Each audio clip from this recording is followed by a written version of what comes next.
I know what OTAs are. I went through them as a player. The first part, or the different phases of the offseason program, there's 3 phases. Phase 1 is kind of the weightlifting acclimation part. So you go in there, you lift weights, get in and get out. That's it. You get into phase 2. Now, phase 2 is a little bit different. Phase 2 is on-field instruction. Ooh. Yeah, on-field instruction. So basically, you'll lift weights, and you'll go out there with your position coach. And shorts? Shorts. Helmets yeah. only? Yeah. Not even helmets. Not even helmets. Just shorts, get cleats, and you'll do some drills. I always thought it was kind of interesting that your position coach would take you out to do drills. And in the second part, or I call phase 2 of the offseason, is usually in that beginning part of April. So you go do drills with your coach, and then when the coach gets done, he's got to go up to draft meetings and go find ways to go draft over you. He's got to go look at film to go, yeah, you know what? I just worked him out. I think we could do better. I've always laughed about this because I've had coaches who I've worked out like, so who we drafted? What round we thinking? Okay. So that's phase 2, on-field instruction of just working out in terms of getting football movements going. Now we're in phase 3 of the offseason. Phase 3 is the OTA, the organized team activity. And look, there are some guys who are not showing up due to contract situations, right? The challenge of contracts. I get it, and I understand it. I've never been a guy who was upset at a player who was holding out for his money. Mm-hmm. I get it. Every player is different. I view the offseason different. And I wasn't that type of player that could hold out, because I'm just being real with you. I wasn't the type of player where if I held out, they would be like, oh, man, we missing out. They probably just say, cut me or release me. So I knew that where my place was in OTAs, but I also treated it where I can find ways to be better at my craft, learn more, understand more, go through things. And this is where you can be on the page with, your coach. For me, it was my defensive coordinator. I was a signal caller. And so I would like to try out things, testing. We would go through different play calls and situations. And for me, I know I got better as a player. But there's also another couple elements to it that I truly loved about the organized team activity. Because the OTA usually happens around this time, right? The middle of May going into the early parts of June. And it's always usually in the final stages of the NBA playoffs. And so you got a lot of guys, rookies, free agents who have just came in. For me as a leader, this was the biggest part of the season in order to build the offseason and going into the season team camaraderie. You have to build that camaraderie. And this is when you do it. Hey, guys, what are you guys doing tonight? Hey, let's go watch the game tonight. Let's go watch basketball. And those are some of the best times that you have, because it wasn't about football practice. It wasn't about missing an assignment here or missing a coverage here, dropping a pass here. It was the first time where you just got to relax and you learn your teammates, know about them. Know about the guy who you think that when the season comes along, that I got to trust that on 3rd and 2, he's going to be where he needs to be. He's going to make that catch. So that's what the offseason OTA was for a guy like myself. And I think it's like that for a lot of the quarterbacks. I've seen Aaron Rodgers do more of this. It feels like he's done more of that in New York so far. Be a part of his teammates.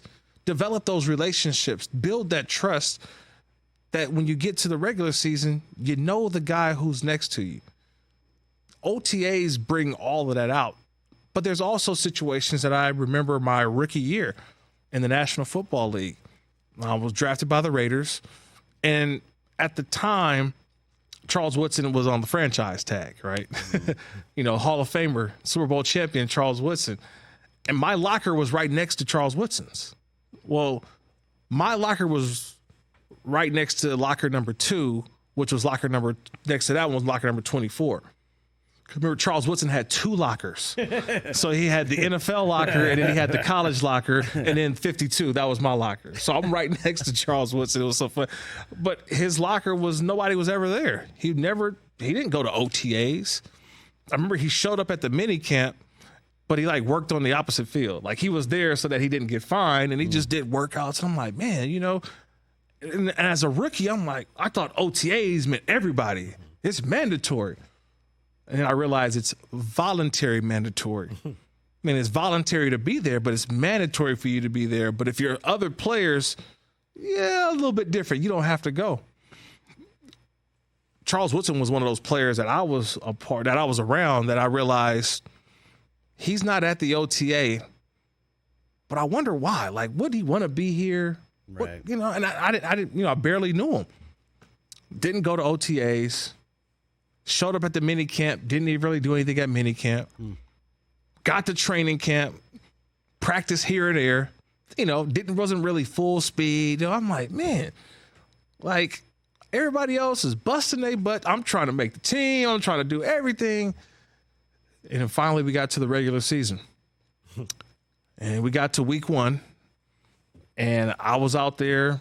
I didn't play like the first series. The guy in front of me messed up. Morrison, you're in. And I never came out the rest of my career with the Raiders. But I remember being on that field.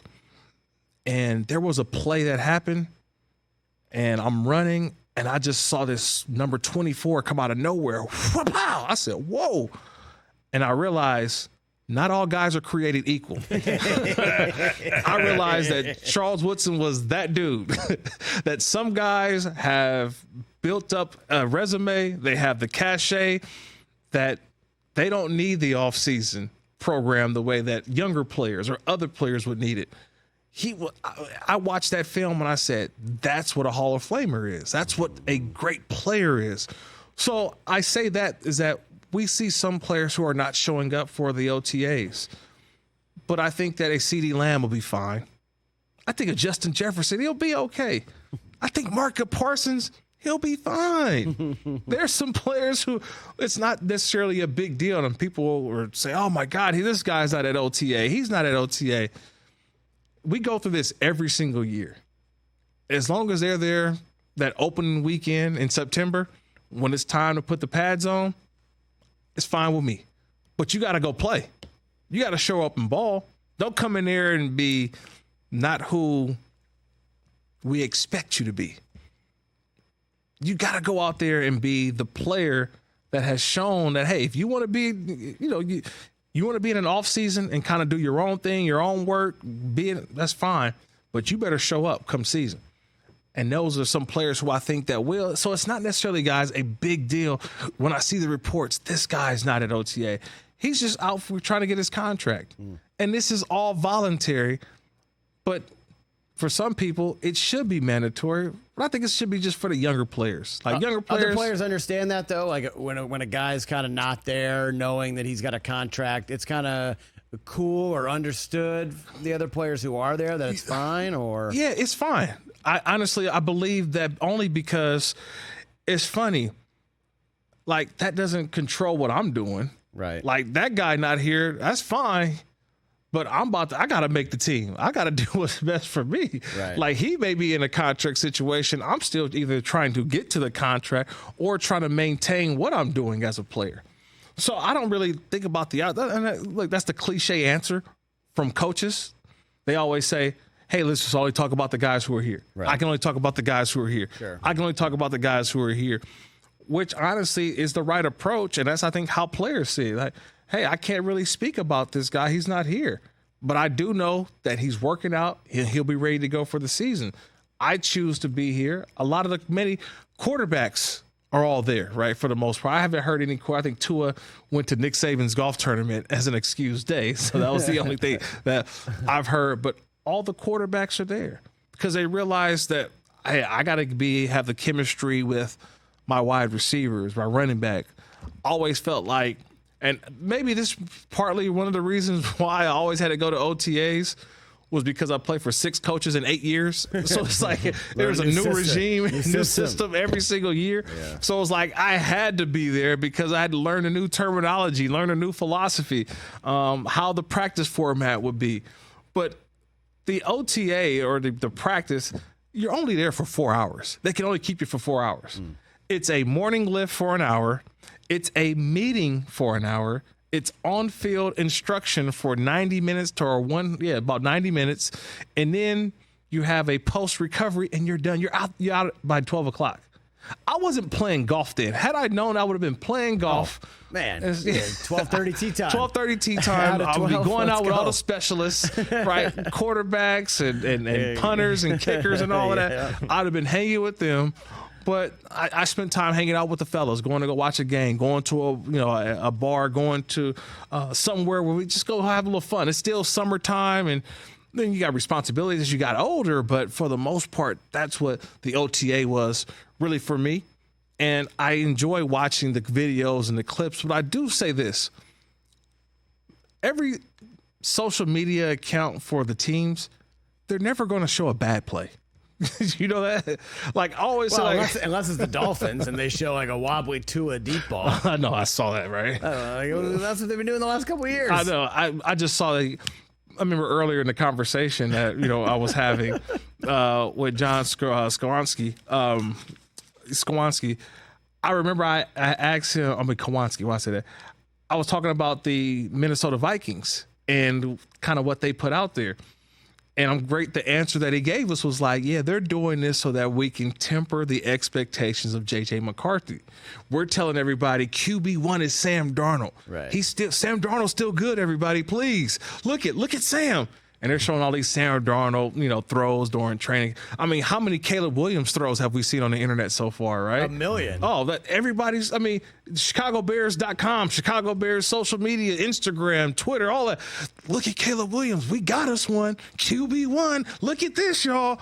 I'm like, y'all show us the highlights. Show me some of them interceptions, too. Show me. I saw Jaden Daniels a couple throws. Yeah. Drake Mays had some throws already. Oh, wow. So, look, I just kind of sit back and I laugh. I saw one Joe Milton threw it like 80 yards. Oh, man. It's like, cool. Oh, Bryce Young looks amazing right now. Ooh, I heard that. Yeah. Did you hear that too? I heard he looks good. Players, the guys, wide receivers, Bryce Young looks great. Big step up this year. He's taking a big step. Yeah, big league. We're in shorts, people. We're in shorts. But don't you love it? It gets the juices kind of flowing a little bit. But I feel like O-Takes Exposed should keep all of these. And then when the season starts, start to explode. But you remember, he had a great offseason. He looked good in shorts. He looked good in the OTA. And then come week one, it's always the biggest disappointment. Catch the Rich Eisen Show every single day on the Roku channel, 12 to 3 Eastern, for free.